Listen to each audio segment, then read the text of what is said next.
If you could have a drink with anyone in the theater world, who would it be? I'm Anthony Caporale, and I'm running through my list. Each week, I'll sit down with cast members, bartenders, and personalities from New York's theater district and get a behind-the-scenes look at what it's like to live, work, and play on Broadway. Come have a drink with us on Broadway Bartender. Welcome to Broadway Bartender. My name is Anthony Caporale. We're here at New World Stages in the heart of New York's theater district, home to my show, The Imbible, A Spirited History of Drinking. And this week, we are starting out with a drink that our special guest actually called in advance to order. It's her favorite drink, and it is a dirty gin martini. So I'm going to go ahead and start, as you've seen me do many times, by filling my mixing tin about halfway with ice, and I believe Hendrick's is her gin of choice. So I'm making 3 drinks because she's bringing a friend with her. I'm doing 2 ounces of gin per drink, so that's going to be 6 ounces in the tin. And then I like about a ½ ounce of dry vermouth for every 2 ounces of gin. And a lot of people don't put vermouth in their dirty martinis. I'm always a fan of adding vermouth to martinis. And what makes it dirty, obviously, is the olive brine. And I'm doing about another ½ ounce per drink of olive brine. And this is somewhere between dirty and filthy. So we'll just call it, I don't know, smeared or something. And then we're going to shake it up really good. I really want to make sure that this drink is chilled and also diluted, because there's no mixer in this drink other than the olive brine. So the ice melt, that water, is what's going to dilute the gin and take the burn out. So if you've ever had a martini that tastes hot, that's difficult or unpleasant to drink, it's because it hasn't been shaken or stirred enough. So once I have this tin frosted, I know it's at the right temperature, and I know that it's been diluted properly, and I will go ahead and strain this into my 3 martini glasses. And in a properly shaken drink, you should always see some ice chips at the top and a little bit of foam, a little bit of bubbles. And martini glasses should never be filled all the way. So this is the proper level for filling martini glasses. And then we're going to garnish them, of course, with some cocktail olives. And I went ahead and got jalapeno stuffed cocktail olives, because why be normal? And this is, I believe, the favorite drink of our special guest this week, Alexa Green. Welcome to Broadway Bartender, award-winning recording artist Alexa Green. And you have a friend with you, correct? Yes. Hello. Yes. Rich Martino, and he's not just a friend, he's also your manager, right? He is. Yes. Fabulous. Well, tell me how I did, because did I get this right? Is this your drink? My favorite. All right, good. So first of all, cheers. Cheers. Thank you. And let's see how we did.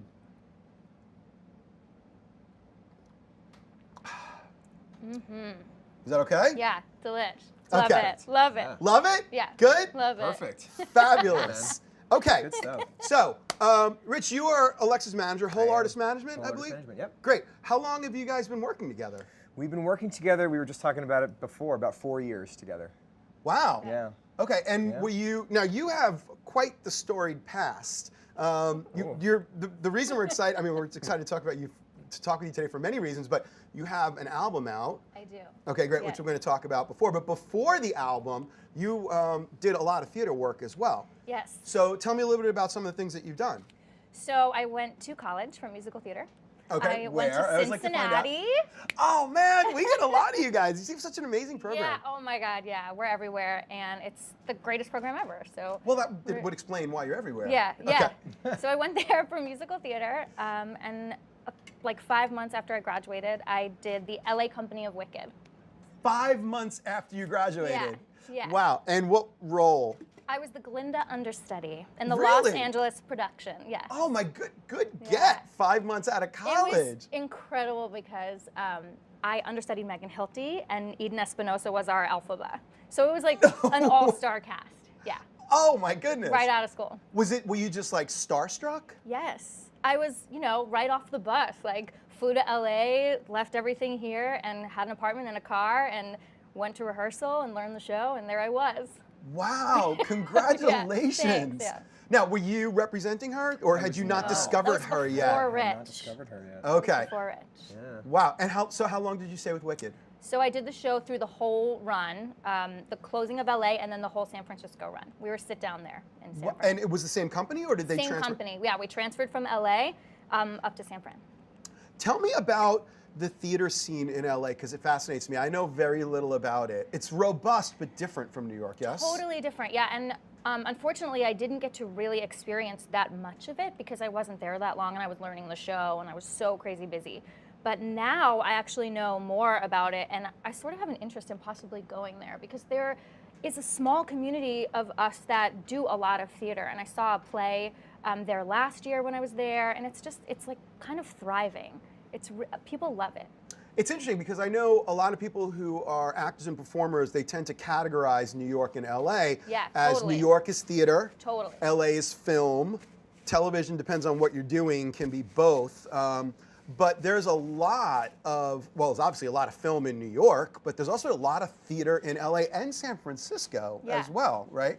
Are you thinking about going to LA to pursue, to stay involved in theater, or are you looking to make the jump to film? I mean, I would say it's just an idea at this point, but it's something, I sort of want to be in both places, to be honest. I just love the idea. Isn't that the dream? Yes, because there's a great music scene, and I'm sort of getting into that. So I just love the idea of being on the beach and then doing what I love.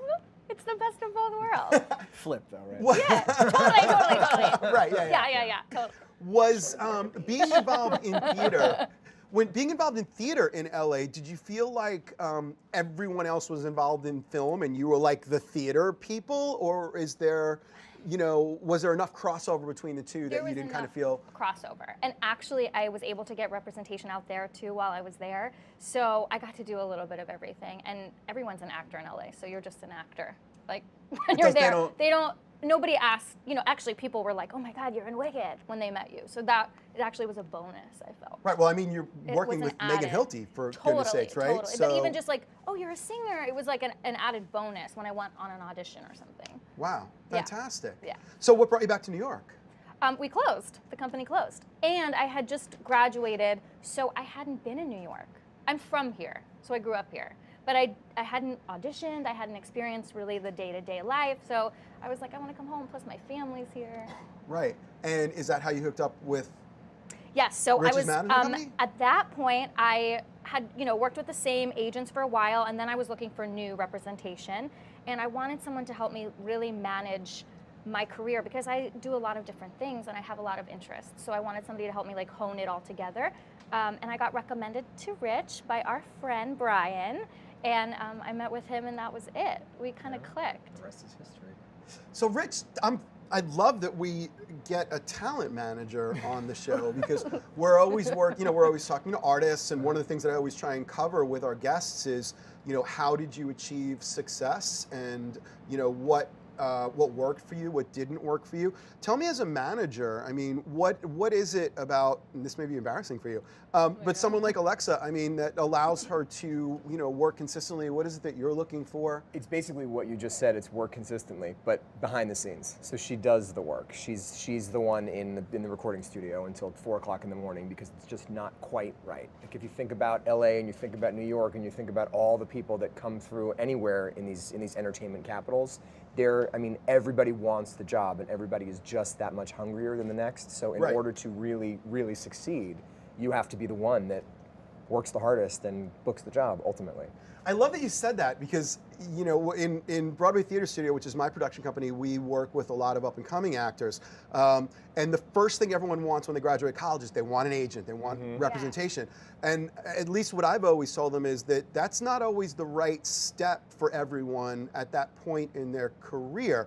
It seems to me like agents especially are looking for people, there seems to be this misperception that if I'm a talent and I get an agent, they're going to get me a bunch of jobs. Right. Yeah. When in reality, it is always collaborative. Yeah, and you need the actor to be working really hard, right? That's what we do. And to have some degree of success under their belt, right? And to make your own opportunities. I constantly have ideas, and I call him and I'm like, what do you think about this? How do you feel about this song? Should I do this show? What do you think about this? So it's kind of, really helps to have somebody in your corner. Not just, hey, you have an audition on Wednesday. Right. Yeah. Book it or you're dropped. Right. Which is really scary. Actors, it's scary. It's no, scary. I know. So but to have that dialogue and that communication is, I'm so thankful because, this is the first time I feel really, truly supported. It's really great. Wow, well, kudos to you, sir. Thanks, man. Yeah. So Wham is the best. can you explain the difference in your mind between an agent and a manager? I know some people have both, some people have just one. So an agent's real function is to book you work. They are essentially an employment agent. They're certainly artistic, and they certainly have their pluses and minuses in that world, but their goal is to get you the job. Right. And it's a numbers thing. Like, they want to make money, they want you to make money. And whereas I think a manager's, at least in my office, our goal is very holistic. So it's more like the journey from start to finish is like job, Emmy Award, Tony Award, Oscar, Right. It's like from zero to Meryl Streep, if you will, Well, from zero to Meryl Streep, copyright. I was going to say, Yeah. TM, Yeah. Home Artist Management. Yes. That's Yes, awesome. Yeah. totally. But we work with a ton of agents, and it's when the need to have both is necessary and the relationship works, it is like spot on. But to your point, you said about kids coming out of school that are meeting with agents and managers and want to sign with both because they think that that's the thing to do. I just feel like you really need to sort of build the career to the point that you want it to be before you need to have that many people working for you. That is golden Yeah. advice, and I really wish that more people out of school would follow that path, because Yeah. I mean, it's you're making your livelihood, as are the agents, out of these actors. Totally. Exactly. And it just makes sense that the people who are willing to kind of just cast a big net and wait for people to get work might not be quite as invested as the people who are Yeah. working with people that are consistently working, right? So when you, as a manager, is part of your role also to book jobs, or do you always go through an agent to get If folks they like Alexa work? Don't have an agent, we can certainly function in that capacity. I mean, it's the same thing, but again, it's not quite so, like, some agencies are really large, so they'll have like many girls that could play Glinda, we'll say. Right. So it's like, at that point it becomes like, well, which of these girls are we really going to push for it, and which do we not feel are there right now? Right. So in our case, I mean, maybe we have like one or two that'll cross over with each other, if depending on what casting is looking for at that moment. Like sometimes they will like have an African American girl play Elphaba. Sometimes keep talking Right. about Wicked. I feel like that's all we talk about is Wicked. I know. So thing in to talk that, about. yeah, totally. So in that case, it's like there'll be crossover there, but minimal. Because they're your clients also, right? I Yeah. mean, the casting agents, you have to keep happy. Totally. You can't just look at your talent. Totally. So that's got to be like a little bit of Totally. attention for you, right? Totally. Or Yeah. That's amazing. To make sure they're prepared when they go in too. Right, because if the casting agent isn't happy, they're not going to book the next person you send, no matter who it is. Yeah. So, Alexa, you mentioned feeling supported. Yeah. That's fantastic. It is. And I think that speaks very much to Rich's point that if I'm understanding this right, the manager it's really almost like the manager. I mean, you're your own business, right? You're a small business. Yes, you're your brand, you're your own business. And I was told at school, you have to have something to manage to have a manager. You have to have a business to Yeah. manage. Right. Sure, but in the same respect, to like the numbers game before, like if you don't book it, you're dropped. That mentality, like straight out of school, I always find to be, like I encourage kids right out of school to be sort of cautious about that, because if you're gonna go to a massive agency, you become a number. So Right. if you're the kind of person, I would never ever suggest somebody right out of school go for both. It's not necessary at Right. that point. So definitely having something to manage is important. However, if they're looking for something that's more, like I always think about the scene from the last 5 years when Kathy calls her agent. She's like, Totally, hey, you got totally. anything for, if you're that kind of person and you want to talk to somebody, you want to be able to see somebody, and it's not just like, sorry, it's like pilot season, it's busy, we've got so many clients, this, that, and the other thing. You might want to err more toward the side of management, because that's really what they're there for. And if we're not necessarily managing a career that is tangible at the moment, we're managing sort of your abilities, your sanity, and your, like, the longevity of your career. Right.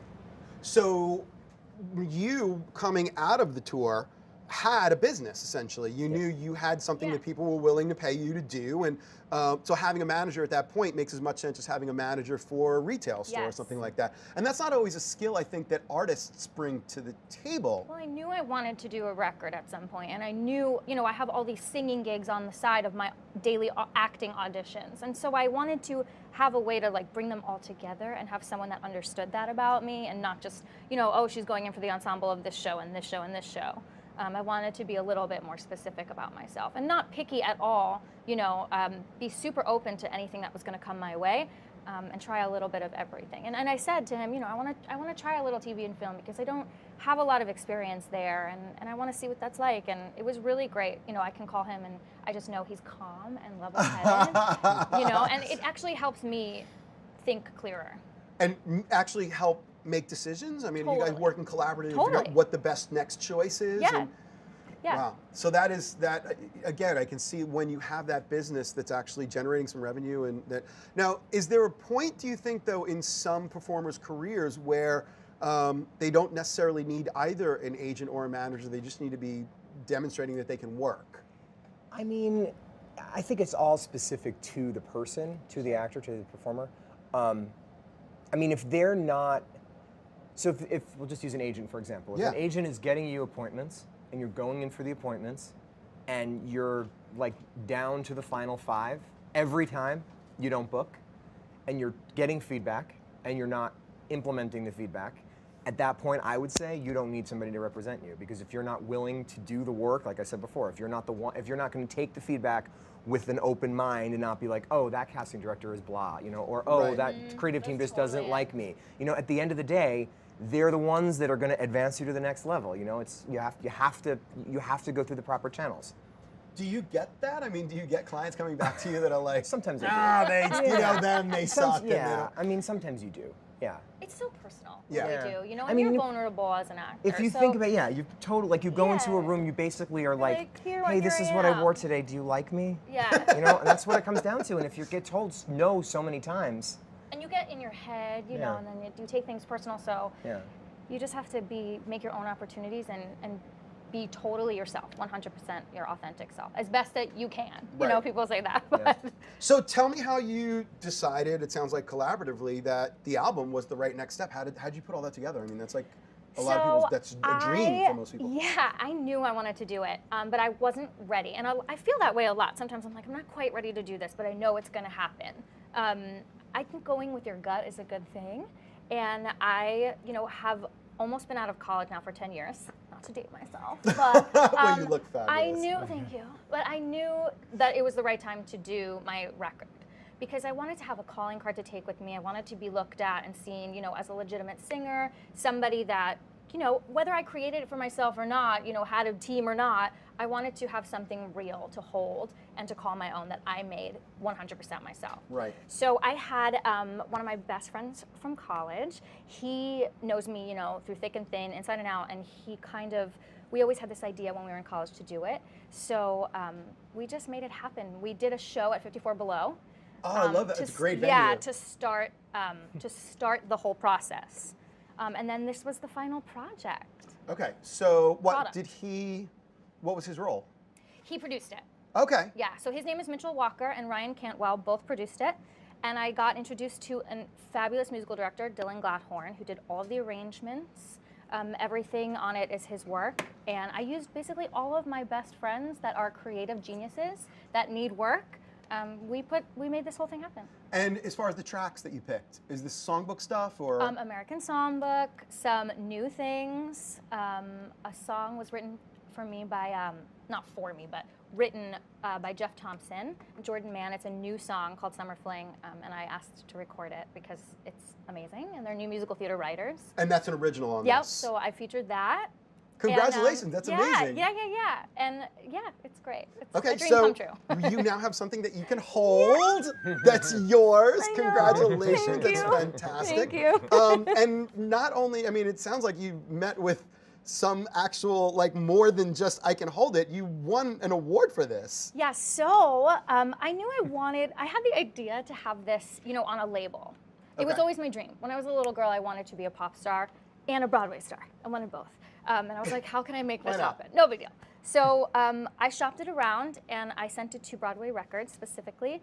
And in 20 minutes, they called me back. I sent them the rough tracks and they said, yes, we'll distribute, we'll produce the album. Wow. So yeah, they picked it up and, you know, we put it out on Broadway Records. So it got nominated for Best New Solo Recording last year, 2016. Okay. And it won. Congratulations. Thank you, yes. Cheers. Yeah. Tell them who you beat. Wow. Well, it was nominated against Idina Menzel and Kristen Chenoweth and Barbara Streisand. So, and it won Best New Solo Recording, 2016, Broadway World. Alexa, congratulations. Rich, you can pick them, man. Yeah, Thank really. you. Good Thank you. job. She beat Barbara Streisand. No big deal. There's a Barbara Streisand song on the record. So, Wow. Fantastic. Sorry, Barbara. Now, so She that would was love it. important She to would you, love though, to be on a label, because I know there's a lot of people out there that are self-producing things like that. I'm sure you Totally, have clients that totally. are doing that.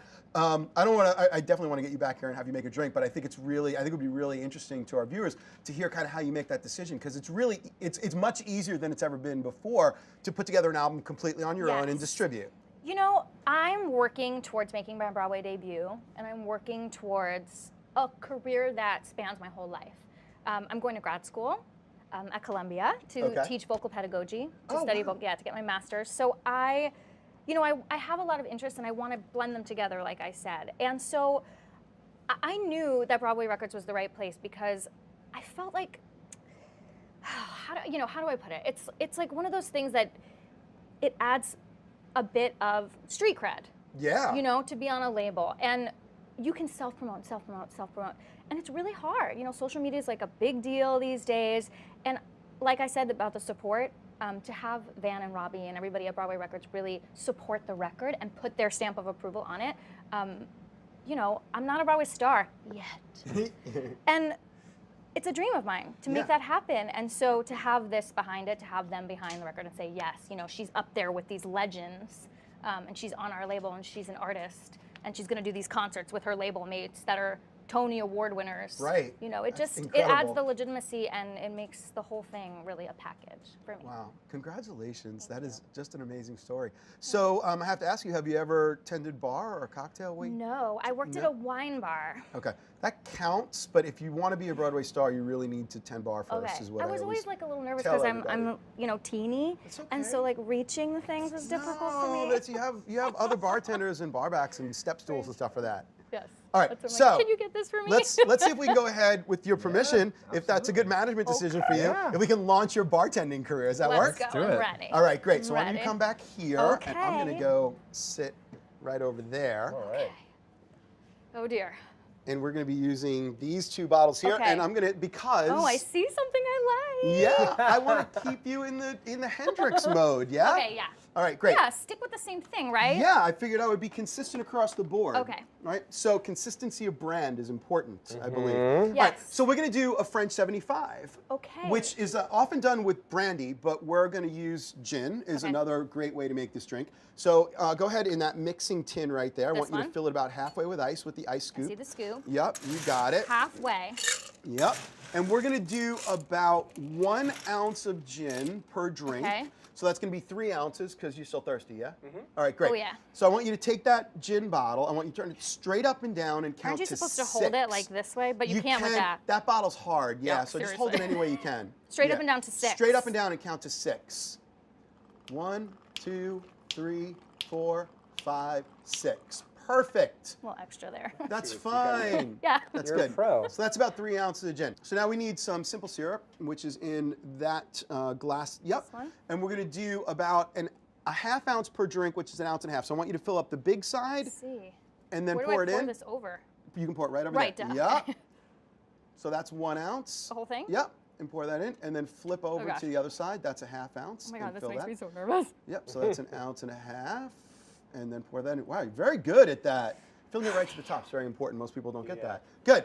And now I want to take 3 of those lemon wedges. You can see we have the lemon squeezer right Yes. there. Yeah, go ahead and open that. Okay. And you're going to put the flat side down In here. in there, flat side down, flip it over. Oh, right. Yep, it's everything's Cooking reversed. is not my and favorite That's thing. okay. I'm You're learning. My Great. boyfriend would kill me. Okay. And squeeze that right over the top This there. way. Yep. And that does most of the I work want one for of you. these for my house. Isn't that great? I know. It's quite a contraption. Is that it or That's more? it. No, Okay. that's it. And then dump that out, and you're going to do that 2 more times. Is there a trash? Right on the left, there's a trash. I see. She's gonna have Good. the neatest bar in town. Flat side. which- This way? Oh, yes. Same thing, yeah. And I always Neat, tell that absolutely. to my bar. It's the most important thing is Yeah. to work neat because it means you're working clean and that's Yeah. safe. And in your life. Yes, good. And then dump that 1 more. And that last one you're not going to throw out. You're going to put right into Ooh, the and this drink. is a pretty good one. I like this Yeah. one. Wow, you're getting some good juice out of there. Love Yes. fresh. Good. Now just dump that right in there. Put it because here. Don't right touch in it. there. Yeah, Probably you shouldn't touch it. It's got citrus. Okay, it's okay. acid. You're good. Fabulous. Good. Take that glass, put it on top of the tin, and pull it to one side, and then you'll feel it lock. Good. that One right? hand on top. That's it. Okay. One hand on top, Okay. one hand on the bottom, and shake it. Yeah, good job. I'm obsessed with this. I love this. Singer, dancer, actor, bartender. Cheers. Good job, exactly. Is that it? Good, yeah. Now you can go ahead and twist that glass off.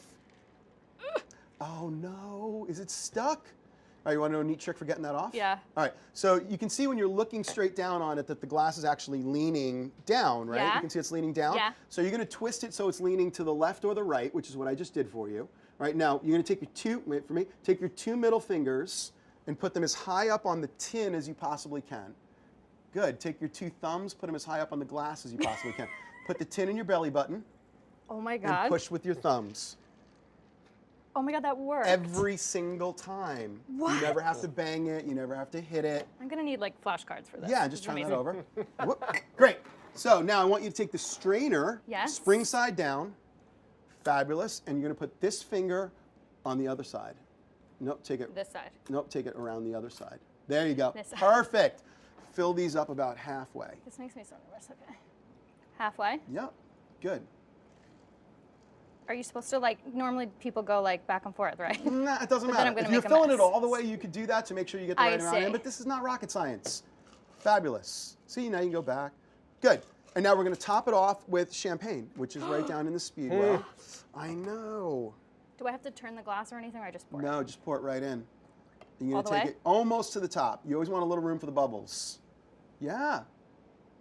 I always make people top off my champs because I get so mad when it's not all the way. I love it. And because you're coming out of Wicked and Oz and all that good stuff, this would normally have a lemon twist. We're going to use a lime. And my last name's Green. And your last name is Green. My favorite color. Oh my gosh. Just go And ahead your and put one of nails, those. too. In oh Yeah, well, I love yes. it. Yeah. Put one of- Inside? Yeah, just drop it right in. Oh, this is the Fabulous. prettiest thing ever. Don't you think? Yes. I know, and it's got champagne. And perfect for summer, I feel. And it is. yeah. Great. And just throw some cocktail napkins out. Oh, And then let's try this French 75. I love this. And see how What a we treat. did. Oh my God, I'm gonna make this at home. Do you remember how to do it? Well, now I it's on told video. flashcards. Yeah, right. Yeah, and we're It's going to put the forever. recipe up.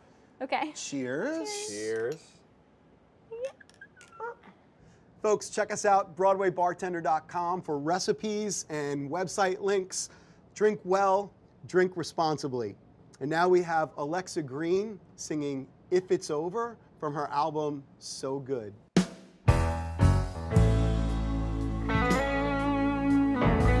Y'all ready? Ready?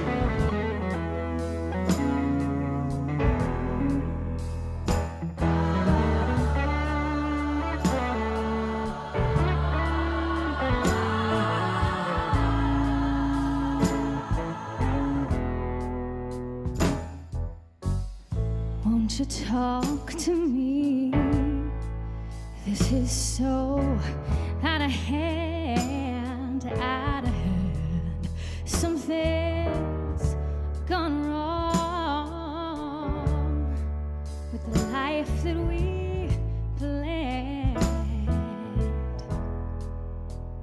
Won't you look at me? You're avoiding my gaze,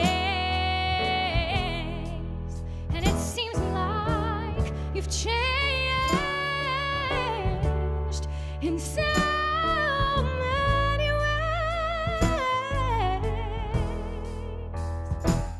It isn't fair, it isn't right, 'cause if it's really gone, then tell me tonight.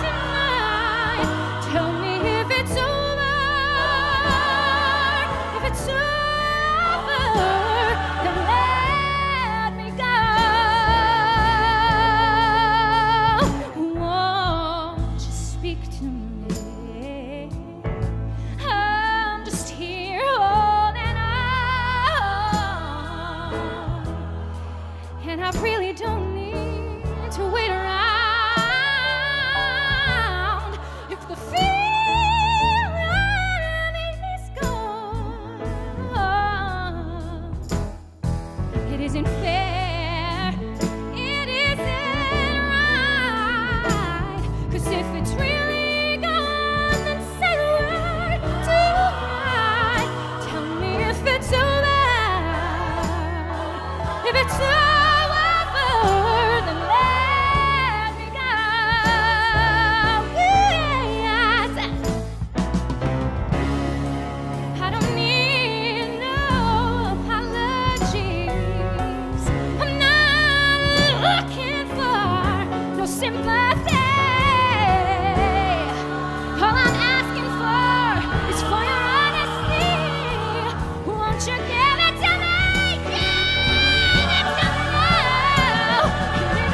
Wow. Man, Oh. nicely done. Thanks. Was that okay? Oh, what's that? Can we do it one more time? Take it from Just one more time. if it's over. Thank you. Thanks for having Oh my For goodness. having us. Yeah. You're the best time.